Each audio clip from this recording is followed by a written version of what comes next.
Assalamualaikum warahmatullahi wabarakatuh. Alhamdulillahil wahidil qahar, al-azizil jabbar, muqawwiril layli 'alan nahar, tabsiratan liulil qulubi wal absar, wa'izatan liulil nuha wal i'tibar. Ashhadu an la ilaha illallah wahdahu la syarika lah, al-malikul jabbar, wa ashhadu anna muhammadan abduhu wa rasuluhu al-mustafa al-mukhtar, sallallahu alaihi wa ala alihi al-athhar wa ashabihi al-qadati al-abrar wa at-tabi'ina lahum bi ihsan ma ta'aqaba al-laylu wan-nahar. Amma ba'du, fa usi nafsi wa iyyakum bihaq taqwallahi haqqat taqwa wa muraqabatihi fis sirri wan najwa, fa inna ajsadana 'alan nari la taqwa, fa tamassaku minal islami bil urwatil wuthqa wa tazawwadu fa inna khairaz zadi taqwa. Ya ayyuhalladzina amanu taqullaha haqqa tuqatih wa la tamutunna illa wa antum muslimun. Ma'asyiral muslimin, ma'asyiral muslimat, al-hadirin wal hadirat, wal musyahidin wal musyahidat, bapak dan ibu-ibu, saudara-saudara dan saudari-saudari, alim ulama, jadi pandai, tokoh adat, tokoh masyarakat yang hadir ataupun yang menyaksikan melalui media. Alhamdulillah, dengan taufik dan izin Allah, subuh ini kita bisa menikmati indahnya beribadah di rumahnya ini. Tidak banyak yang mendapat, berarti sungguh sangat berharga, karena salat subuh berjamaah itu mahal sekali, tinggi nilainya. Yang sunatnya saja lebih baik pada dunia dan seisinya. Allah, ya, dunia dan seisinya ada, semuanya ada. Tapi Masya Allah, kita diberikan Allah keistimewaan ini, karena memang kita akan mendapatkan, ya, sesuatu yang nanti orang-orang yang tidak mendapatkan ini, yang tidak beriman di hari kiamat ini, nanti ingin menembus dengan dunia dan seisinya supaya bisa masuk surga, tidak bisa. Bahkan 10 kali lipat pun tak bisa. Oleh itu mari kita bersyukur kepada Allah Subhanahu wa ta'ala atas nikmat yang besar ini. Mudah-mudahan prestasi yang diukir di sini di akhirat membuat kita bebas berselebrasi. Ha'umuqra'u kitabiyah. Salawat dan salam kepada baginda Nabi sallallahu alaihi wasallam. Sungguh dakwahnya mencerahkan dan menjujukkan. Dakwahnya membawa rahmatan lil alamin, sehingga siapa yang setia dengannya pasti paling penyayang kepada alam semesta ini. Arhamu al-ummati bil ummati ahlus sunnah. Orang yang paling menyayangi umat ini dari kalangan umat ini adalah ahlus sunnah, adalah ahlu sunnah. Sebab mereka ahlus sunnah itu mengikuti Nabi alaihi salatu wassalam dari A sampai Z, dari alif sampai ya. Oleh itu mari kita berselawat, mengucapkan salam tak pernah henti-hentinya siang dan malam karena dengan itu doa kita diijabah Allah lebih cepat.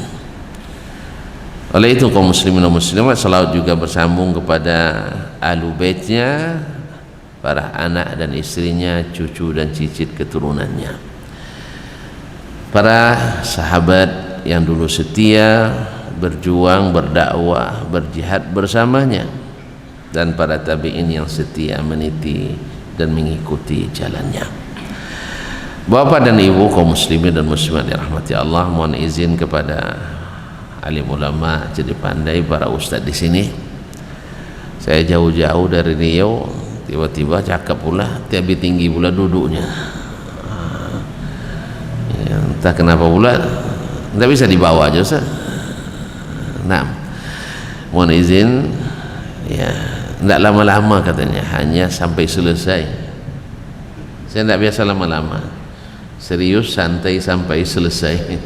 Nah, kalau udah ngangguk-ngangguk nanti, apalagi udah dalam sekali anggukannya, berarti udah paham, target udah tercapai. Nah, pandai-pandai aja lah kasih kode itu. Apalagi kalau sudah ada mendesis atau menegur, insya Allah saya paham. Kaum muslimin dan muslimat dirahmati Allah, subuh ini berat sebenarnya, tambah lagi kajian setelahnya. Tapi subhanallah, sambil ngantuk-ngantuk di sini lebih baik daripada melek di luar sana. Ngantuk di sini lebih bagus daripada melek di luar sana. Ndak ikhlas di sini lebih baik daripada ndak ikhlas di luar sana. Ikhlas ini lebih baik daripada tidak ikhlas di luar sana. Oleh sebab itu bersyukur kita. Baik kaum muslimin dan muslimat dirahmati Allah, judul Ahlus Sunnah lebih memahami dalil dari selainnya. Kaum muslimin yang dirahmati Allah SWT, setelah Nabi di awal Nabi SAW berdakwah, di saat orang sudah menjadikan agama berdasarkan logika dan rasa, pikiran dan perasaan.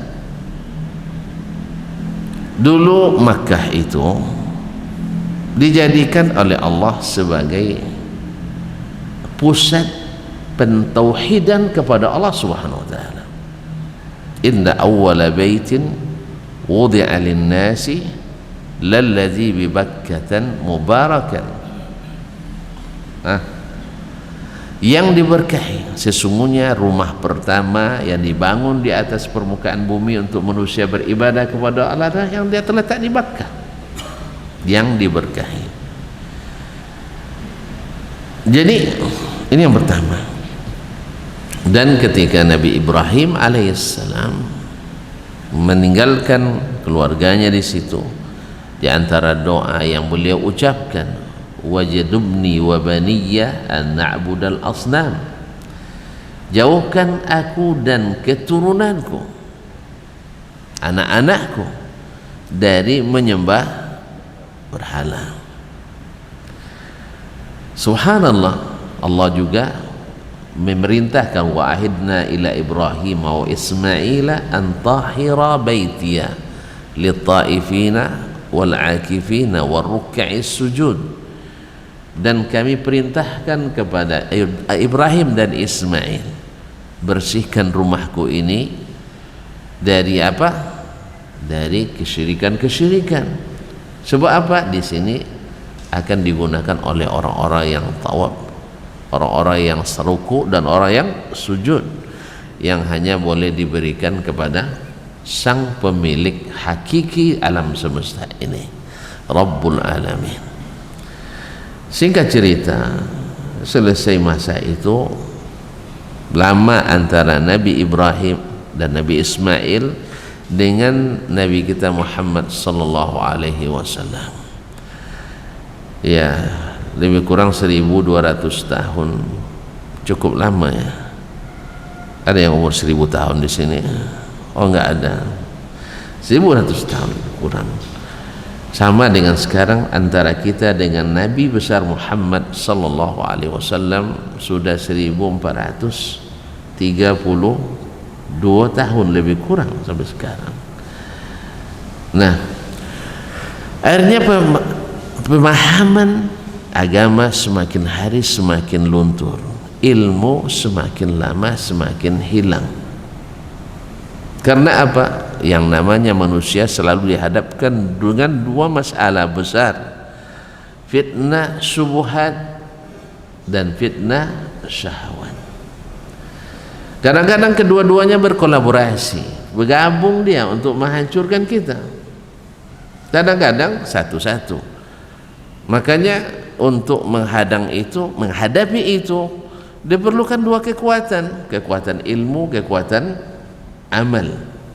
Ilmu membendung subuhat, amal membendung syahwat. Kata Ibnu Qayyim rahimahullah, seorang mukmin, seorang mukminah mesti punya kekuatan dua ini. Kekuatan ilmu tidak mudah dipengaruhi oleh subuhat. Kemudian kekuatan amal yang membuat kita bertahan tidak mengikuti syahwat. Kekuatan ilmu menepis syubhat, sehingga segala sesuatu yang mungkin menurut pikiran dan perasaan itu baik tapi ilmunya ada, enggak. Contoh konkret kaum muslimin, ilmu yang menepis syubhat. Tuan-tuan masih ingat kisah seorang yang membunuh 99 orang, 99 orang dibunuhnya, lalu dia menyesal, ingin membersihkan diri. Lalu dia bertanya ke sana kemari, bagaimana mencari solusi. Ditunjukkan kepada seorang ahli ibadah, tapi ilmunya minim. Ahli ibadah, ilmunya minim. Mendengar cerita 99 orang yang tewas di tangannya dengan kezaliman, ahli ibadah baginya itu jangankan membunuh orang, membunuh lalat saja baginya adalah dosa besar, apalagi membunuh seorang anak manusia tanpa dosa, tanpa alasan yang benar. Itu sama dengan membunuh seluruh umat manusia, ya kan? Membunuh satu orang tanpa dosa, tanpa hak, itu sama dengan membunuh seluruh umat manusia. Maka hati-hati kaum muslimin, jangan main-main. Nah, mendengar itu tentu dia katakan, tidak mungkin taubat. Habis satu orang, kamu tahu enggak? Kan perasaan nih, mainnya perasaan. Satu orang saja sama membunuh seluruh manusia. Ini 99, enggak ada. Melihat itu, ini fatwa yang tanpa ilmu, sesat menyesatkan, sesat menyesatkan. Ma'asyarul kiram, mendengar itu enggak ada jalan taubat, ya tanggung-tanggung basah. Akhirnya ditebas lagi yang satu ini, lengkap 100. Tetapi subhanallah, Allah ingin dia kebaikan. Kemudian Allah juga ingin tunjukkan bagi kita pelajaran. Akhirnya dicari lagi, lalu tunjukkan kepada seorang alim, orang berilmu. Allahu Akbar, ilmu itu lapang sekali. Makanya Nabi wajar menyebutkan ilmu itu jalan menuju surga, melapangkan jalan ke surga. Makanya seorang alim lebih ditakuti syaitan daripada 1000 orang ahli ibadah. Syaitan lebih takut pada seorang ulama daripada kepada 1000 ahli ibadah. Makanya banyak syaitan tidak suka pengajian. Syaitan ya tidak suka pengajian. Tapi kalau ibadah-ibadah orang tidak ganggu. Tapi kalau pengajian banyak yang tidak suka. Apa sebab? Karena ilmu itu menepis syubhat. Lihat, datang pada seorang alim, apa dia katakan? Maladzi yamna'uka minat taubah? Apa yang menghalangi kamu dari taubat? Bukankah dosa yang tidak diampuni Allah sama sekali, kalau mati di dalamnya, mati ke dalam keadaan itu dosa syirik, innallaha la yaghfiru isyraka bih, Allah tidak mengampuni dosa syirik. Tapi kalau dia taubat sebelum meninggal, diampuni apa tidak? Diampuni. Apalagi dosa ini? Dia dengan ilmu bahwa sesungguhnya Allah mengatakan innallaha yaghfiru dzunuba jami'a qul ya ibadiyalladzina asrafu ala anfusihim la taqnatu min rahmatillah. Allah memanggil kita, katakan ya hamba-hambaku. Allah, dia tidak menyebut hai orang-orang pendosa, tidak, hai hamba-hambaku. Ini panggilan luar biasa kaum muslimin. Dia mengakui kita masih hambanya, berarti yang masih taat beribadah kepadanya, padahal kita pendosa. La taqnatu min rahmatillah, jangan berputus asa dari rahmat Allah. Innallaha yaghfiru dzunuba jami'an, Allah mengampuni semua dosa. Alhamdulillah, ilmu ini akhirnya menyelamatkan pendosa, menyelamatkan diri sang pemberi fatwa. Yang tadi merusak pendosa, merusak pemberi fatwa, merusak dunia. Makanya kita memerlukan ilmu kaum muslimin. Ma'asyar, ini contoh konkret dia, ilmu menyelamatkan. Demikian juga dengan amal. Kita bukan tidak tahu bahwasanya dosa itu berbahaya, maksiat itu berbahaya, tapi kalau diamalkan ilmu, semua itu kita tepis. Tapi orang yang meninggalkan amal dengan ilmu, berapa banyak kita lihat awalnya istiqamah, lepas itu karena syahwat dunia, kadang-kadang dua bersaudara bisa berseteru. Apa sebab? Karena tidak mengamalkan ilmu. Saya kira tidak perlu terlalu banyak contohnya. Nah, lalulah datang Nabi kita alaihissalatu wassalam, ya, ingin mengembalikan keduanya, mengembalikan ilmu, mengembalikan amal. Itulah yang Allah sebut dalam ayat huwallazi arsala rasulahu bil huda wa dinil haqq. Dialah yang telah mengutus rasulnya Muhammad sallallahu alaihi wasallam dengan apa? Al-huda, dengan al-huda. Yang kedua, wadinil haq, dengan din yang hak. Apa makna pada al-huda wadinil haq? Ibnu Abbas seperti dikatakan oleh Imam At-Tabari menyebutkan bahwa al-huda al-ilmun nafi', ilmu yang bermanfaat. Wadinil haq, agama yang hak adalah al-amalus salih. Jadi Nabi membawa ilmu dan amal. Artinya apa? Nabi itu membawa teori, kemudian juga menjadi eksekutornya langsung, yang melaksanakannya langsung. Oleh sebab itu ibaratnya kalau kita kuliah, ada ilmu teoritisnya, ada KKN-nya, kuliah kerja nyatanya, prakteknya, PKL-nya, pelaksanaan di lapangannya. Diajarkan kepada kita ilmu tentang akidah dengan apa? Al-Quran dan Sunnah.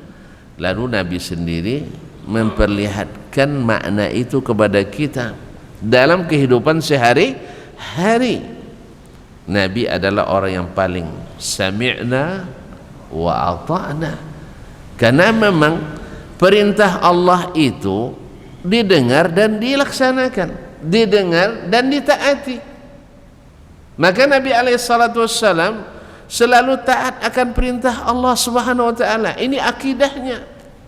Maka apapun yang Allah perintahkan kepadanya, Nabi segera melaksanakannya. Nabi segera melaksanakannya. Nabi tidak membantah Rabbnya. Inilah akidah, karena Allah tak boleh dibantah. Ketika Allah subhanahu wa ta'ala mewajibkan kepadanya beberapa hukum, ya, Nabi melaksanakannya. Paginya salat malam wajib, tidak dia tinggalkan. Dijamin masuk surga, dah dijamin masuk surga, selesai sudah. Seperti kita kalau hari ini kalau sudah sampai makam tertentu, bebas salat, bebas puasa, bebas nikah, kawin berapa aja boleh. Naudzubillah. Tapi Nabi alaihissalam tidak. Ketika dia diberikan jaminan masuk surga, dia semakin kencang beribadah.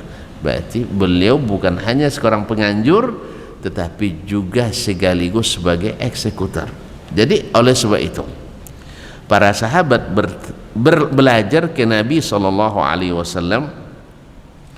Kalau tonton ikuti hadis-hadis Nabi, lebih banyak hadis fi'liyahnya daripada hadis qauliyahnya. Jadi kaum muslimin dan muslimat, mereka banyak belajar dari caranya Nabi lebih banyak daripada bicaranya Nabi sallallahu alaihi wasallam. Oleh itu kaum muslimin dan muslimat, terbagilah as-sunnah an-nabawiyah itu kepada 3 sunnah qauliyah perkataannya, wa sunnah fi'liyah perbuatannya, wa sunnah taqririyah persetujuannya. Ma'asyiral kiram dirahmati Allah, ketika Nabi datang dengan ilmu yang bermanfaat, kemudian amalan yang saleh, untuk supaya liyuzhirahu ala dini kulli, supaya agama ini ditinggikan. Nah, ma'asyiral kiram dirahmati Allah, kebanyakan orang-orang Quraisy yang mengaku sebagai pewaris dari apa yang dilakukan oleh Nabi Ibrahim alaihissalam, yang dulu Nabi Ibrahim membersihkan Ka'bah dari tauhid, sekarang Ka'bah penuh dengan syirik, penuh dengan syirik. Innalillah. Ya, di mana-mana ada kesyirikan. Dalam Ka'bah 360 ekor berhala. Dari mana asal muasalnya? Dari wahyu? Tidak. Dari ulama? Tidak. Dari tokoh agama. Tokoh agama. Sebab seperti kata Nabi sallallahu alaihi wasallam, innallaha la yantazi'ul ilma intiza'an min qulubil ibad. Allah tidak cabut ilmu daripada hati-hati kita, tidak. Walakin yaqbidul ilma biqabdil ulama, dengan wafatnya para ulama. Hatta idza lam yubqi aliman, sehingga tidak ada lagi ulama, ittakhadzan nasu ru'usan juhalan. Manusia mengangkat tokoh-tokoh yang jahil terhadap agamanya. Dia cinta agama, iya, suka beragama, iya, tapi dengan apa? Dengan kejahilan, tanpa ilmu. Subhanallah, orang kadang dengan membaca 1-2 kitab punya wawasan keagamaan, atau dengan mengandalkan belajar agama 2 jam sepekan dalam pelajaran SD, SMP, SMA, kemudian pas kuliah jadi gharib masjid, ya, sudah itu pandai pula mengumumkan, awal-awalnya pengumuman keuangan masjid, ya, saldo kita minggu lalu sekian, pengeluaran pekan ini sekian, saldo. Awalnya mulai situ, akhirnya khatib tidak hadir menggantikan khatib. Lepas itu nanti tamat, ya pulang kampung. Di kampung, di antara yang tidak berilmu, dia yang paling berilmu, jadilah dia ustadz kampung itu, ustadz kampung. Ya, karena sudah jadi ustadz, bacaannya lumayan, ikut tahsin pula, nah, walaupun jurusannya bukan keagamaan, akhirnya alhamdulillah dia berhasil menjadi tokoh agama di kampung itu. Subhanallah, kalau sudah ditokohkan, kemudian kita tidak mengupdate dan mengupgrade ilmu, orang akan bertanya kepada kita, dibilang nggak tahu, malu. Karena apa? Karena memang semakin sedikit ilmu dan semakin lemah amal, malu untuk tidak menjawab tidak tahu itu semakin malu kita. Akhirnya dijawablah apa adanya. Dan itu yang terjadi dulu di masa jahiliyah dulu. Mereka menjadikan agama dengan dasar ijtihad sendiri. Karena dalil nggak ada, otomatis yang dipakai pikiran dan logika, perasaan, rasanya ini. Sehingga semua apapun teori masuk. Teori barat, teori timur, teori utara, teori selatan, teori tengah, lokal, interlokal, internasional, semua masuk teori. Lalu dinisbatkan kepada agama. Kita juga bisa saksikan hari ini berapa banyak tokoh agama ingin menjadikan teori yang bukan dari agama sebagai bagian dari agama. Dasarnya apa? Alasan logis, filosofis, bahkan juga ada naskah akademis. Yang namanya naskah akademis, teman-teman tahu sendirilah, penelitian yang harusnya 2 tahun 2 pekan selesai. Riset yang harusnya sampai seluruhnya, tapi cukup dengan bukti fisik, selfie foto, kan itu yang keluar anggaran dan sebagainya. Ma'asyiral kiram dirahmati Allah Subhanahu wa taala. Akhirnya yang lahir adalah pemahaman-pemahaman berdasarkan keinginan-keinginan, perasaan dan pikiran. Nah, itulah yang terjadi dulu di Makkah. Datang Amir bin Luhai al-Khuzai pergi ke Syam dalam ekspedisi dagangnya, dilihat di sana orang Romawi di tempat-tempat ibadah mereka ada patung-patung. Lalu dia bertanya, untuk apa ini patung? Dia bilang ini untuk mendekatkan diri kepada nabinya. Lalu dibawanya pula dari gereja itu patung ke Makkah. Dari situ berkembanglah masing-masing kabilah minta buatkan pula patungnya. Di situ berkembanglah penyembahan berhala di masa jahiliyah dulu dengan perasaan dan pikiran, karena ilmu sudah pergi. Ma'asyiral kiram.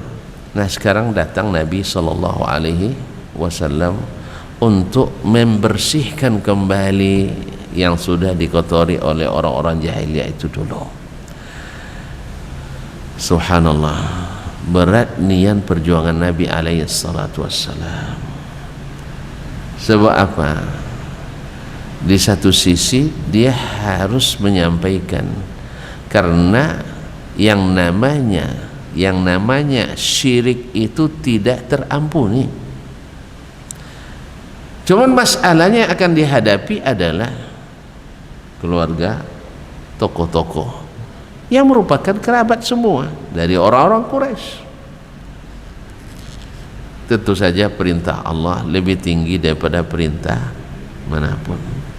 Konsekuensinya Nabi alaihissalam tidak jarang dituduh gila, dituduh apa lagi?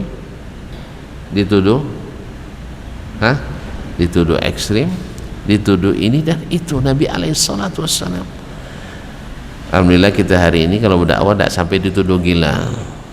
Nah, syukurlah. Sebab kalau sudah dituduh gila, ustaz jadi wali dia sekarang. Nah, jadi itu masalahnya. Dia anggap sebagai wali. Nah, makanya orang tidak mau ngakui kita wali, jadi tidak dituduh gila. Kalau Nabi dulu sampai dituduh gila oleh masyarakatnya. Apa sebab? Karena dia hanya mengatakan Allah yang hanya diibadati, Allah yang hanya boleh disembah, tidak boleh selainnya, dan hanya Allah yang boleh ditaati, tidak boleh selainnya. Muslimin dan muslimat dirahmati Allah. Allah turunkan kepada Nabi alaihissalatu wassalam untuk menjelaskan itu satu wahyu matlu, wahyu yang ditilawahkan ya Al-Quran. Yang kedua wahyu ghairu matlu, yaitu sunnah Nabi alaihissalatu wassalam. Dengan apa dia menjelaskan? Dengan bahasa yang dipahami oleh kaumnya. Wa ma arsalna mir rasulin illa bilisani qaumihi liyubayyina lahum. Tidak kami utus seorang rasul pun kecuali dengan bahasa kaumnya. Bahasa kaumnya. Allah turunkan Al-Quran dan Allah wahyukan kepadanya sunnah, semuanya dengan bahasa Arab yang dipahami oleh kaumnya. Liyubayyina lahum, supaya dijelaskannya kepada mereka. Manusila ilaihim, apa yang diturunkan pada mereka. Ma'asyiral kiram dirahmati Allah Subhanahu wa taala. Sehingga Al-Quran itu seperti kata ulama tafsir terbesar sepanjang sejarah, yaitu sahabat Nabi yang didoakan Nabi untuk punya keahlian menafsirkan Al-Quran, Abdullah bin Abbas radhiyallahu anhuma, mengatakan Al-Quran itu tafsirnya ada 4.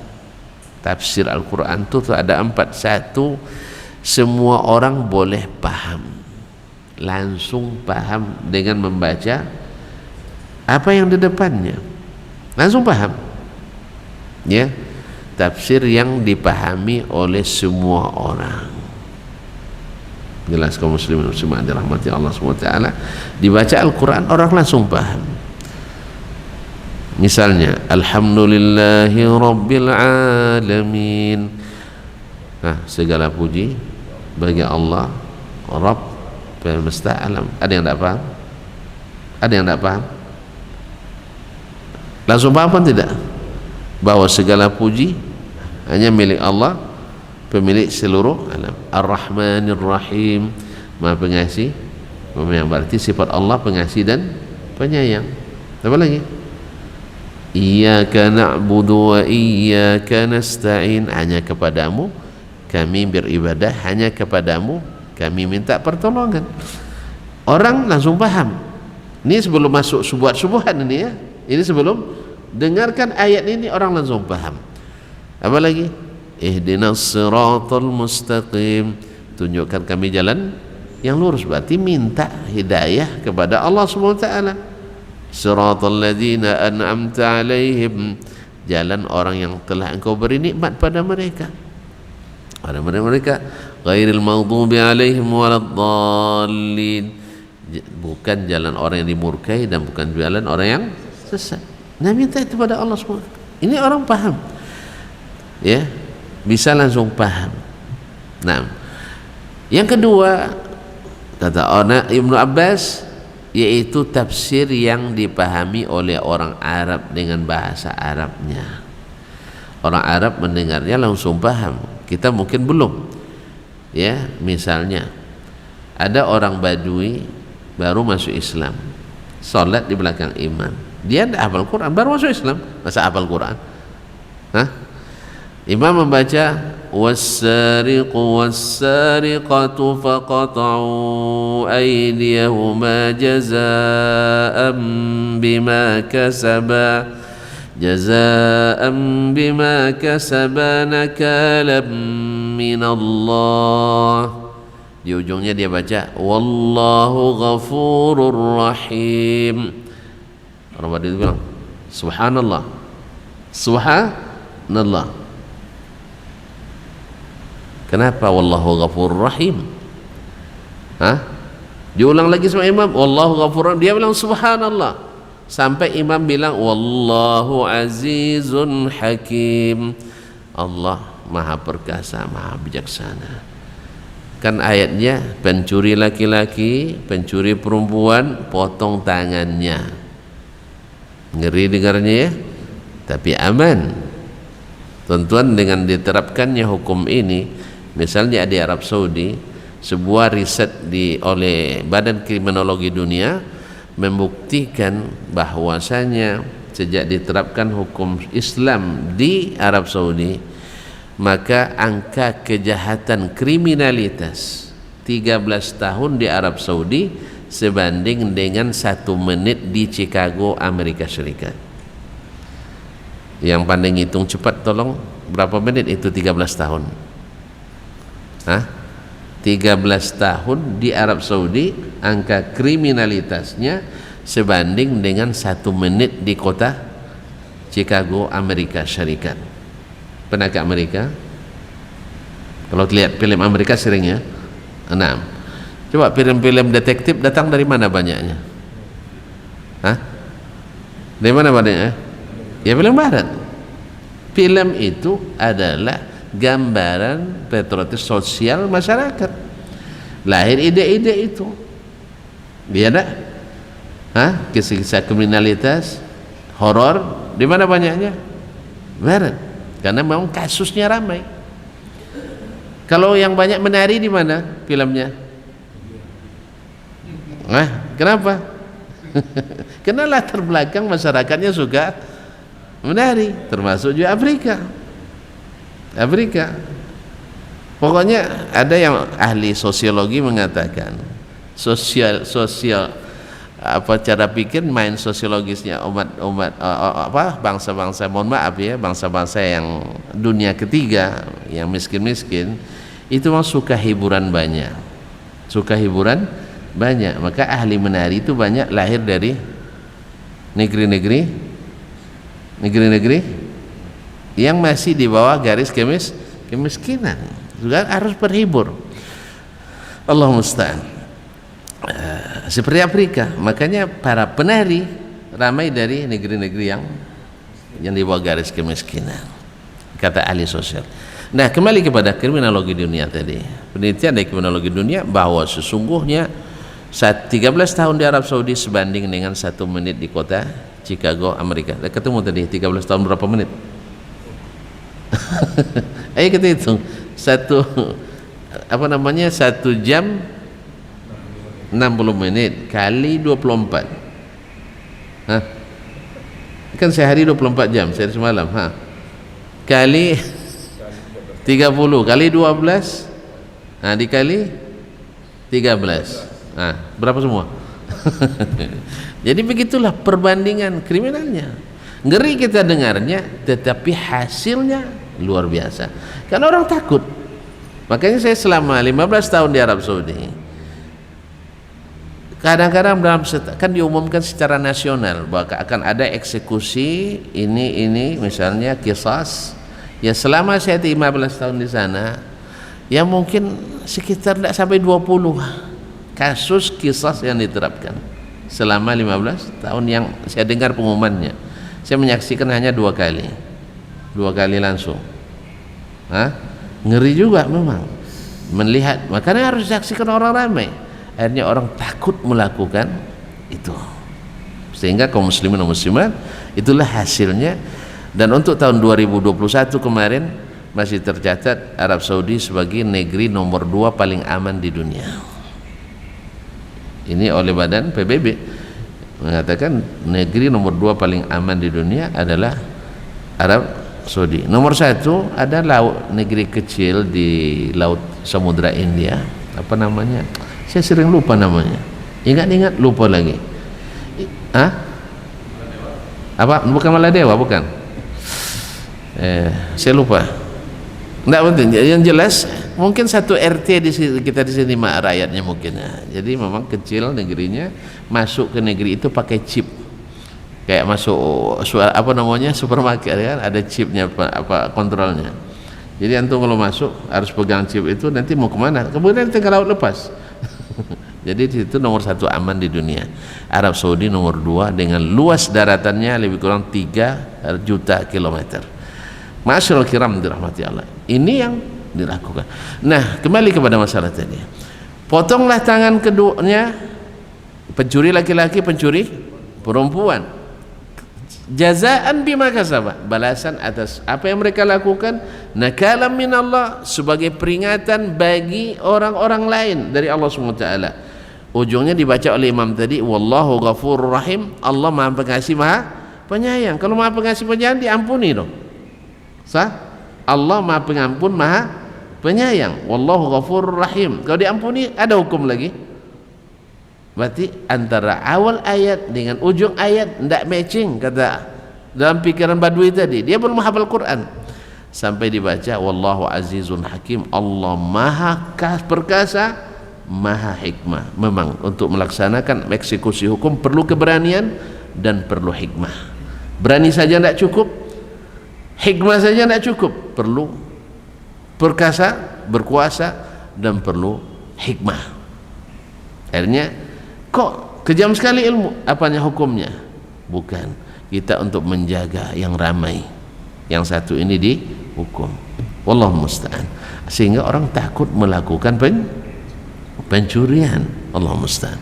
Baiklah kaum muslimin dan muslimat, itu tafsir yang kedua, orang Arab saja yang paham, ya, orang pandai bahasa Arab.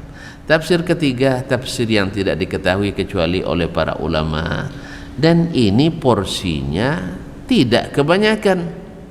Ya, kalau Imam Ghazali dalam Mustasfa menyebutkan seorang mujtahid alim itu mesti menguasai 500 ayat tentang hukum.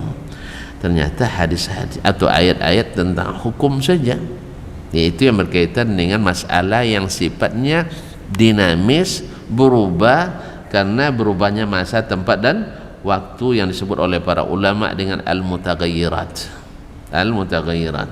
Nah, yang ketiga, yang keempat adalah tafsir yang hanya diketahui oleh Allah saja, seperti alif lam mim, kaf ha ya ain sad, alif lam ra. Ini jangan dicari-cari tafsirnya, nanti alif lurus seperti istiqamah katanya kan, lam berkait kayak mata pancing, bawa untuk kalau untuk dia apa, untuk mantra mancing ikan bagus ini. Nah, itu ngada-ngada. Ini hanya Allah yang tahu tafsirnya. Berarti kaum muslimin, hukum asalnya Al-Quranul Karim mudah dipahami, hukum asalnya As-Sunnah Nabawiyah mudah dipahami. Jelas? Makanya kaum muslimin dan muslimat dirahmati Allah, kalau demikian maka ahlus sunnah itu lebih memahami dalil daripada selain mereka. Karena apa? Karena mereka memahami Al-Quran dengan sunnah Nabi sallallahu alaihi wasallam. Karena apa? Allah katakan, wa anzalna ilaika dzikra litubayyana lin-nasi ma nuzzila ilaihim, dan kami turunkan kepadamu az-zikr Al-Quranul Karim untuk kamu jelaskan apa yang diturunkan pada mereka. Nah, nabilah yang menjelaskan kepada kita dengan apa? Dengan hadis dan sunnah. Oleh sebab itu, memahami Al-Quran, memahami hadis, menurut ahli ulama sunnah dan hadis adalah menafsirkan Al-Quran dengan Al-Quran, As-Sunnah dengan As-Sunnah An-Nabawiyah. Sehingga dengan demikian ahlus sunnah itu dalilnya tidak lepas dari sunnah Nabi alaihissalatu wassalam, sehingga pemahamannya terhadap Al-Quran dan sunnah benar-benar maksimal, benar-benar paripurna. Oleh itu kaum muslimin dan muslimat dirahmati Allah, oleh sebab itu beragama sebagaimana pada asalnya sangat-sangat mudah, sangat-sangat mudah. Ma ja'alallahu alaikum fid dini min haraj. Allah tak jadikan bagi kalian dalam agama ini hal yang menyulitkan. Makanya kalau kita ikut saja jalur yang telah ditentukan oleh Allah dan Rasulnya sallallahu alaihi wasallam, agama ini menjadi lebih mudah, lebih senang, lebih simple daripada mengikuti teori-teori yang dilakukan oleh manusia terhadap agama ini. Dulu kaum muslimin, ketika sahabat ingin mengamalkan sesuatu, mereka katakan apa? Madza qala Rasulullah sallallahu alaihi wasallam. Apa yang dikatakan oleh Rasulullah sallallahu alaihi wasallam. Misalnya mereka ingin salat, kaifa shalla Rasulullah sallallahu alaihi wasallam, bagaimana Rasulullah sallallahu alaihi wasallam salat. Lalu seseorang dari sahabat seperti Abu Hurairah atau seperti Ali bin Abi Thalib atau sahabat yang lain, Wa'il bin Hujur misalnya, dia langsung berdiri lalu dia Allahu Akbar, lalu baca istiftah, misalnya subhanakallahumma wa bihamdik wa tabarakasmuk wa ta'ala jadduk wa la ilaha ghairu. Atau ketika Ali mengatakan Allahu Akbar kabira walhamdulillahi katsira wa subhanallahi bukratan wa asila. Nah, ada Abdullah bin Mas'ud misalnya, wajjahtu wajhiya lilladzi fatara as-samawati wal arda hanifan muslima wa ma ana minal musyrikin. Dan lagi doa-doa iftitah yang begitu banyak, bervariasi. Nah, semuanya dari Nabi alaihissalatu wassalam. Lalu dia hafalkan itu. Setelah iftitah dia baca a'udzubillahi minasyaitonir rajim. Nah, tidak jahar kan? Lalu dia baca bismillahirrahmanirrahim, alhamdulillahirabbil alamin, sampai salam. Lalu dia katakan hakadza raaitu Rasulullah sallallahu alaihi wasallam yusalli. Seperti inilah saya melihat Rasulullah sallallahu alaihi wasallam salat. Simple kan? Tinggal lagi menghafalkan takbir awalnya, salam akhirnya, di sela-selanya ada takbir intiqal. Sederhana sekali orang belajar salat di zaman itu. Karena apa? Mereka menunjukkan sunnah Nabi alaihissalatu wassalam. Tanya tentang bagaimana zikir selepas salat.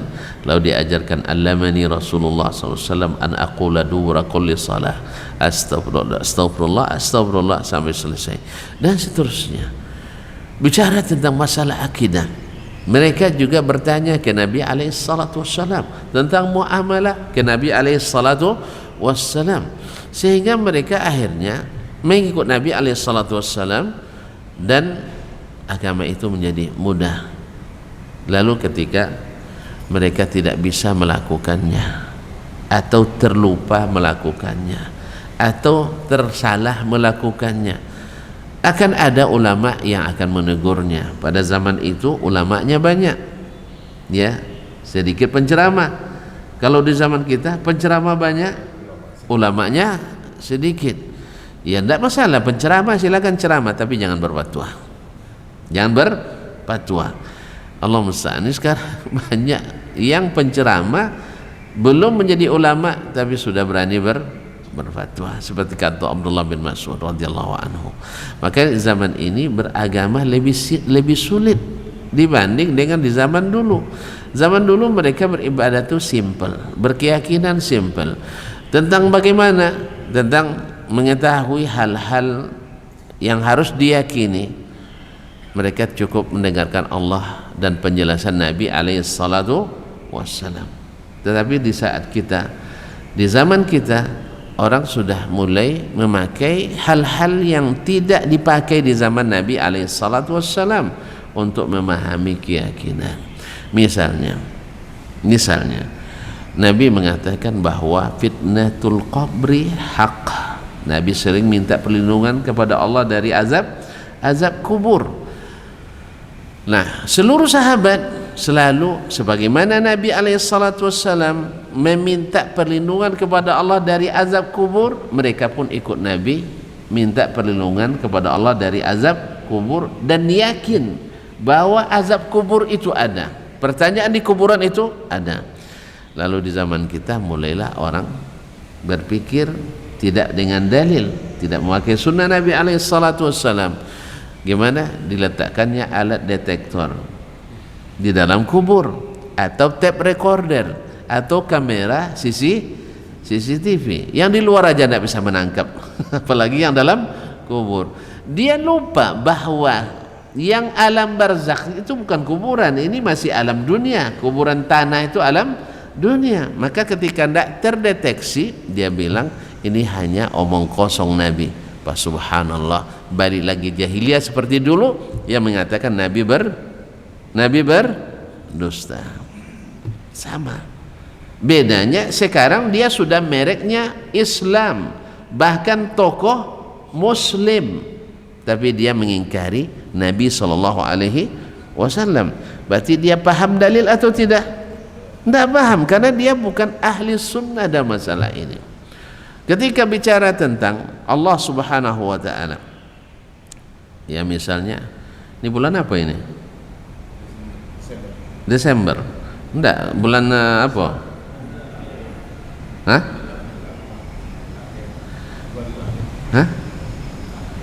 Bulan apa sekarang? Jumadal ula atau Jumadal akhirah? Ada lupa juga, gara-gara tentu lupa saya pun lupa jadinya. Dah hampir selesai saya. Ya hampir. Ramadan kan 4 bulan lagi sah.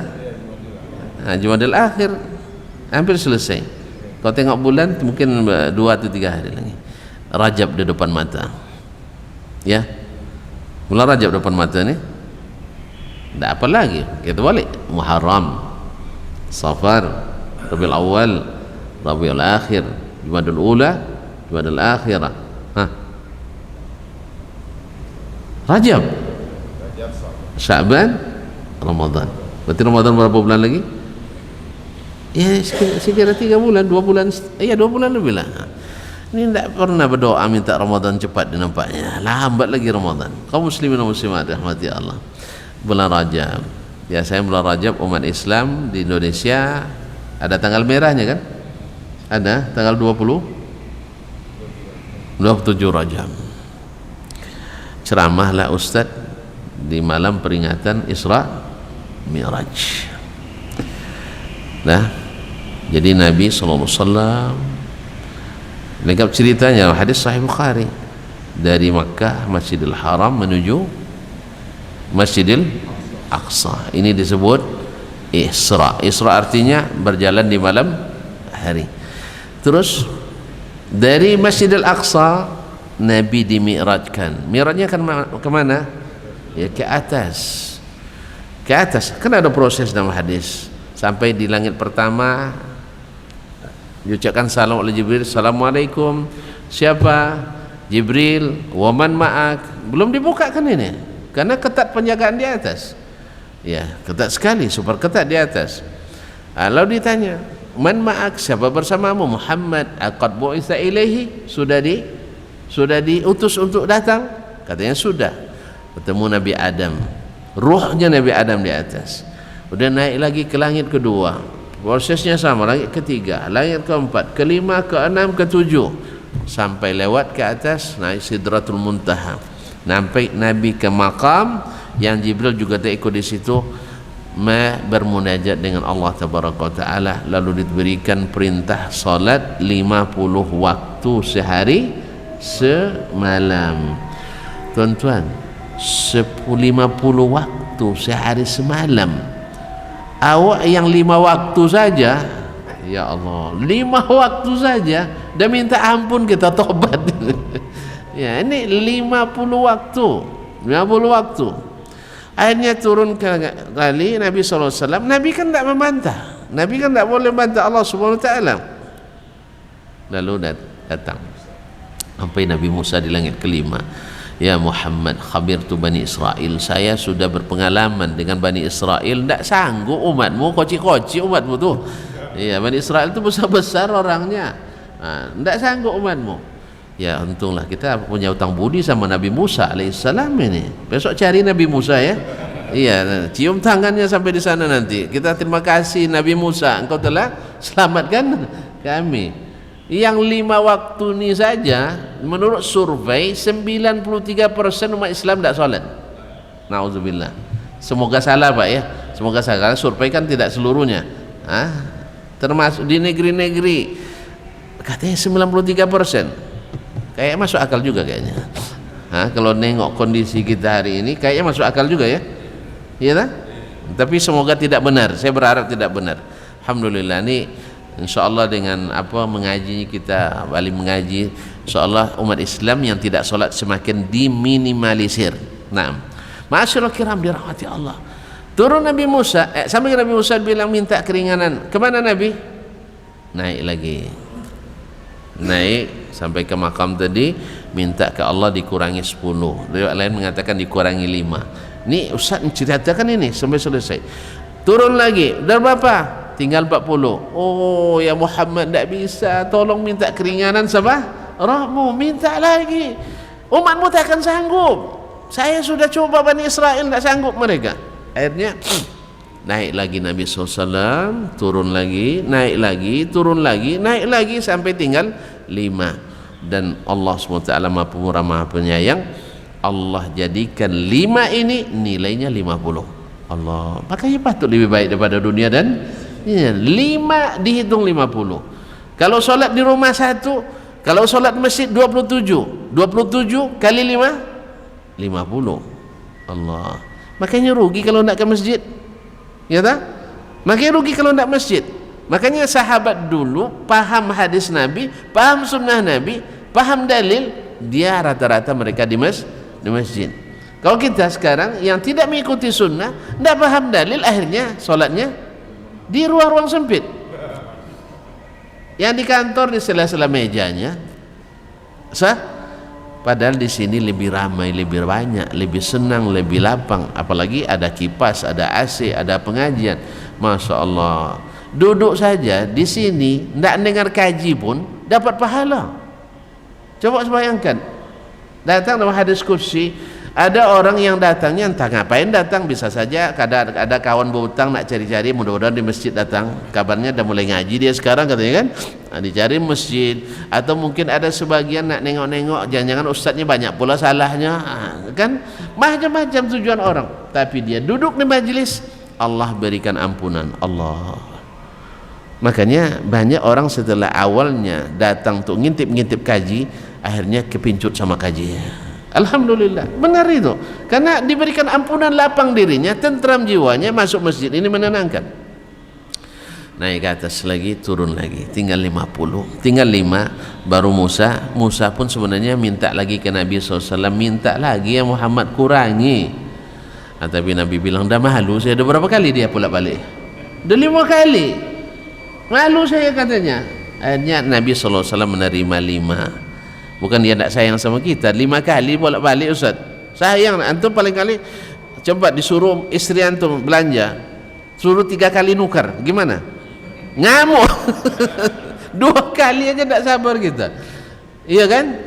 Jangan istri, atasan saja kalau sempat berkali-kali dia tidak tukar, kita buat ditolak, dibuat ditolak lagi. Akhirnya diusulkan ke yang lebih tinggi, Pak Kepala Dinas, ini kepala bagiannya tolong diganti. Menyulitkan, cari lobi sana lobi sini. Ma'asyiral kiram dirahmati Allah, ini Nabi berkali-kali minta kepada Allah sampai dia malu pula minta. Nah intinya, nah di sini Nabi alaihissalam naik menemui Allah, turun ketemu Musa, naik menemui Allah, turun ketemu Musa. Di ujung kaji ada yang bertanya, Ustaz tadi bilang kalau bertemu Allah Nabi naik, ya kan? Setelah itu dia turun, berarti Allah di mana Ustaz? Akhirnya Ustaznya bingung. Ustaznya bingung menjawab, entah Allah tidak tahu entah di mana. Terus kenapa harus naik tadi? Inilah bedanya yang memahami agama dengan sunnah dengan memahami dengan logika dan perasaan. Sehingga demikian juga dengan amalia-amalia kita sehari-hari yang memahami dengan sunnah bahwa sunnah itu wahyu, mereka tidak mau melampaui. Karena sebaik apapun kreasi manusia, sebaik apapun modifikasi manusia, tak akan lebih mahal daripada yang asli turun dari Allah Subhanahu wa ta'ala. Oleh sebab Ahlus Sunnah itu lebih paham kepada dalil, lebih mengetahui. Apa sebab? Karena amalan paling sempurna amalan Nabi sallallahu alaihi wasallam. Pemahaman yang paripurna pemahaman Nabi alaihi salatu wasallam. Mereka tidak memakai teori-teori lain, tidak memakai pendapat-pendapat lain kecuali yang datang dari sunnah Nabi sallallahu alaihi wasallam. Bahkan masalah yang bersifat dinamis, yang tidak statis, yang fleksibel seperti masalah yang berkaitan dengan kehidupan kita. Misalnya dengan muamalah, dulu tidak ada ATM, sekarang ada ATM. Dulu tidak ada supermarket, sekarang ada supermarket. Itu pun harus menyesuaikan dengan sunnah Nabi alaihi salatu wassalam. Ada yang boleh, ada yang tidak. Tidak semuanya boleh. Hanya mereka juga mengacu, ulama yang mengatakan boleh harus mengacu kepada sunnah Nabi, yang mengatakan tidak boleh harus juga mengacu kepada sunnah Nabi alaihi salatu wassalam. Walaupun pada asalnya hukum fil muamalat adalah boleh kecuali ada dalil yang tidak membolehkan. Sedangkan hukum hukum asal pada masalah keyakinan dan masalah ibadah tidak boleh diyakini kecuali ada dalil. Jadi harus dibedakan hukum asalnya masalah keyakinan, masalah ibadah tidak dibolehkan kecuali ada dalil. Kenapa? Sebab sesatnya orang sesat di masa jahiliyah karena meyakini sesuatu tanpa dalil. Mereka berkeyakinan bila burung terbang ke kanan ada tanda-tanda keberuntungan, bila terbang ke kiri adalah tambah kemalangan. Kalau tidak terbang ditunggulah. Ini kan tidak ada dasarnya, keyakinan ini tidak ada. Atau tidak boleh menikah di bulan Safar karena bulan kesialan. Dari mana? Keyakinan yang tidak berdasar. Hasil riset juga tidak. Hasil hanya pengalaman pribadi yang mungkin juga dari syaitan. Lalu mereka meyakini ini dibatalkan lagi dengan sunnah Nabi sallallahu alaihi wasallam. Ada yang tidak mau menikah antara 2 hari raya, Idul Fitri dan Idul Adha, atau ada istilah angka 13. Celaka 13 katanya kan. Mana dalilnya? Tidak ada. Ini keyakinan yang tidak beralasan. Oleh sebab itu hukum asalnya keyakinan tidak boleh kecuali ada dalilnya. Sedangkan hukum asalnya masalah duniawi, masalah muamalat boleh kecuali ada dalil yang melarang. Kalau kita misalnya ini daun ini saya nak makan, lalu tanyakan, jangan tanyakan apa dalil membolehkan, makan saja ya, kecuali daun jelatang ya, tahu jelatang? Tidak tahu ya. Di sana daun jelatang kalau tersentuh saja gatal, apalagi dimakan. Apa nama daun sini? Hah? Sama jelatang juga. Ah, itulah. Ada kayu rengas juga di sana. Kena getahnya kita gatal-gatal. Nah, nanti kalau dikunyah, nah ini bukan karena apa masalahnya, tapi dalilnya karena memberi mudarat. Ad-dararu yuzan. Mudarat itu dihilangkan. Tapi selama tidak ada mudarat, jangan tanya dalil yang bolehkan. Kalau ada yang melarang, kenapa Anda larang? Lalu disebutkannya ini Mas disentuh saja bikin gatal, apalagi tahu kalau kulit gatal bisa digarut, tapi kalau perut lambung gatal, ini repot masalahnya. Jelas kaum muslimin dan muslimat dirahmati Allah. Ada yang nak makan ular misalnya. Lalu ada yang melarang, tanya apa dalil yang melarang misalnya. Ya, karena dia mengandung bisa dan sebagainya. Kaum muslimin dan muslimat, dan Nabi melarang memakannya dan seterusnya. Jadi hukum asalnya akidah ibadah itu harus memiliki dalil Al-Quran dan Sunnah, bukan pikiran dan perasaan. Sedangkan masalah duniawi sifatnya, muamalah antar manusia, hukum asalnya boleh. Kalau ada yang mengatakan tidak boleh, mesti membuktikan dengan dalil. Misalnya menikah dengan dua istri, boleh apa tidak? Antum bilang boleh, istri bilang nggak boleh. Yang bilang nggak boleh, ini hukum asalnya boleh apa enggak? Boleh. Kadang bilang nggak boleh, tuntut dengan dalil. Ada Pak PP nomor 10 katanya. PP nomor 10. Berarti ini bukan dalil syar'i tapi dalil hukumi. Berarti masalahnya bukan tidak halal, masalahnya tidak legal. Kan ada legal tapi tidak halal, dan ada halal tapi tidak legal. Maka upayakan untuk merubah dalil PP nomor 10 itu. Karena ini keputusan presiden. Presiden bisa saja merubah putusan presiden sebelumnya. Tapi kalau syar'i keputusan Allah, antum harus komunikasi dengan Allah dulu. Karena wahyu sudah tidak turun lagi, maka tidak ada perubahan. Boleh menikah sampai 4 saja. Kalau mau nikah lagi, carikan salah satunya. Tapi itu tidak disuruh. Tapi boleh. Kan ada tidak disuruh tapi boleh. Jelas? Hah? Nah, jadi kalau seperti itu pandai-pandai lah tuan-tuan merayu Pak Presiden gitu. Pak, ini kan dulu di masa Orde Baru nih Pak, PP nomor 10 ini. Nah, sekarang kan kita sudah di masa era reformasi. Pandai-pandai lah. Nanti lobby kita kalah sama lobby Ibu Presiden. Wallahu musta'an. Jadi kaum muslimin dan muslimat yang mati Allah SWT. Jadi hukum asalnya masalah muamalat itu boleh kecuali ada dalil yang melarang. Sedangkan hukum asalnya keyakinan dan ibadah itu dilarang kecuali ada dalil yang membolehkan. Inilah pemahaman yang memudahkan ahlus sunnah dalam menegakkan sunnah Nabi alaihi salatu wassalam. Wallahu ta'ala alam wa sallallahu ala nabiyina Muhammadin wasallam. Mohon maaf dan terima kasih, janjinya sampai jam 6 saja tapi sudah terlewati. Oleh sebab itu saya mohon dimaafkan. Mudah-mudahan jangan sekali ini, tapi entah kapan waktunya kita tengok nanti. Wallahu ta'ala a'lam wa sallallahu ala nabiyina Muhammadin wasallam. Terima kasih sekali lagi karena kami masih juga dalam acara. Ya, kadang-kadang tadi ketika minta oleh beliau, saya bilang saya sering dapat tugas tambahan. Ya, dari sana aja jadi peserta, tiba-tiba jadi MC sampai sini. Alhamdulillah. Pertanyaan nggak ada kan? Karena jelas sekali. Yang jelas jangan tanya lagi, tambah tidak jelas nanti. Subhanakallah bihamdik, asyhadu an la ilaha illa anta astaghfiruka wa atubu ilaik. Wassalamualaikum warahmatullahi wabarakatuh.